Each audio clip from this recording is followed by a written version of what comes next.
excited to hear your voice. Okay, just checking. I was like, wow, I'm in a vacuum. I was literally going, oh, she's going to think she's totally muted. Ah! So one rule for success is to know how to work your microphone when you're on stage in Clubhouse. Now, everybody has said so much. I mean, it's like we got this great stage and yet we have crammed so much into this first 40 minutes that it's almost going to sound a little repetitive, but I'm going to try and do my best to not do that and just kind of add a little bit more to what everyone said. And I think what hit me right off the bat is we talk about this a lot in this room, and everything comes to the core.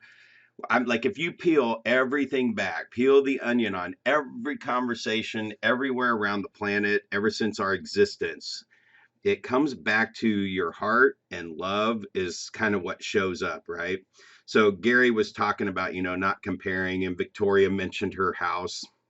And I look at this and I go, wow. I mean, I look at success for me in, giving my wife the most amazing life. Like that's what drives me every day.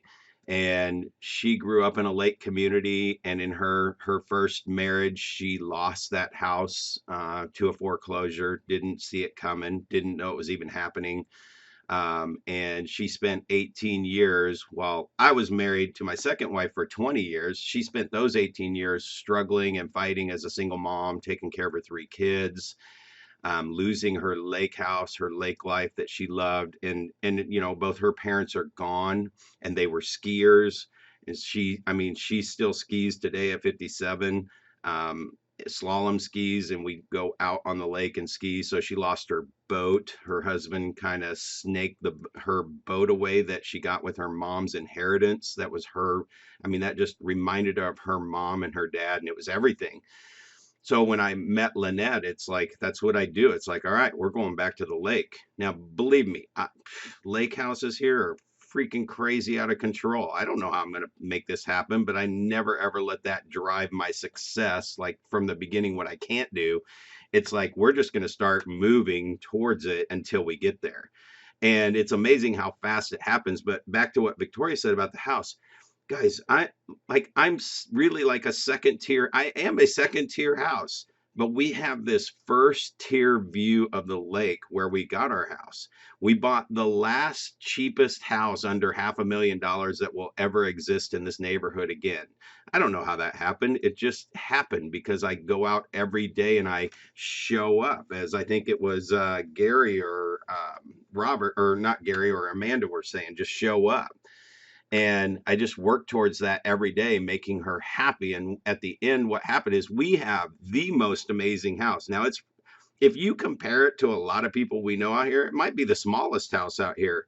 But man, I walk into my house every day and I can just absolutely love everything about it, the way it looks. I remember one day, I mentioned this in a room, I was sitting in the living room, just sitting on the couch going, man, I just love this house. It's not like I needed to impress anybody. I just had an inner feeling of, I love this house. It's so us. And it wouldn't be for somebody else. So, me showing somebody else how to buy this same exact house might not even be success for them. So here's what I would say. Wherever you are, make that thing the most successful thing, the most successful day you can possibly do. Like, go into it with the mentality of, whether you like your job where you are, whether you don't, even if you're struggling with getting something going, just go into it with the day and the attitude of, I'm going to make this the most fun, most productive day possible. So I'll leave you with a couple of things that I just kind of came up with while I was sitting here. And the one was show up. So somebody already said that, but when you show up, man, be ready to give it your all.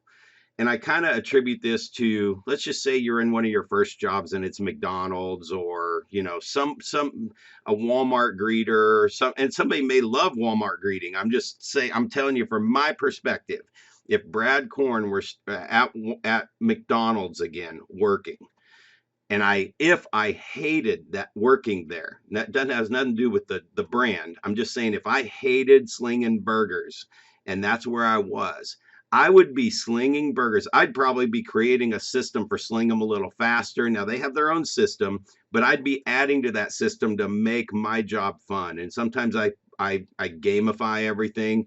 I would literally make some kind of game with the burgers to have fun every single day. Because I look at it this way, if you're not having fun, it's going to show up. And if you are having fun, no matter how horrible of a wherever you are is, somebody's going to see that fun. And that brings me to my third topic. I didn't give you number two yet, but the third one is to spread that to somebody else. So if you're going into something you hate, then you're not going to attract any new opportunity to get out of that. So one is show up, two is to take action and make that thing better than it was before you got there and have fun doing it. And then three, when you're having fun, it's going to spread. And so, man, you're just going to have those, like a story of the waitress that gets $100,000 tip or something like that. I mean, if I handed anyone in this room $100,000 right now, I don't care who you are, there's something that you haven't done that you would do with that $100,000 if somebody gave it to you. So those kind of opportunities, and not that it's $100,000, it could be just a friendship or a jar of honey that Tony sends you that could lead to who knows what, right? So you just got to show up every day, have fun, make it better than it is, and spread that to other people. And somebody's going to show up in your life that's going to help pull you through. So just having that accountability and support. Oh, goodness gracious. But that's how you show up in this room. You gamify all of us. You are practicing what you preach, Brad. And so just love having you as part of our mod crew, and for the stand you take for people. You just always do it with joy. And we so love that. And with that, I'm going to pass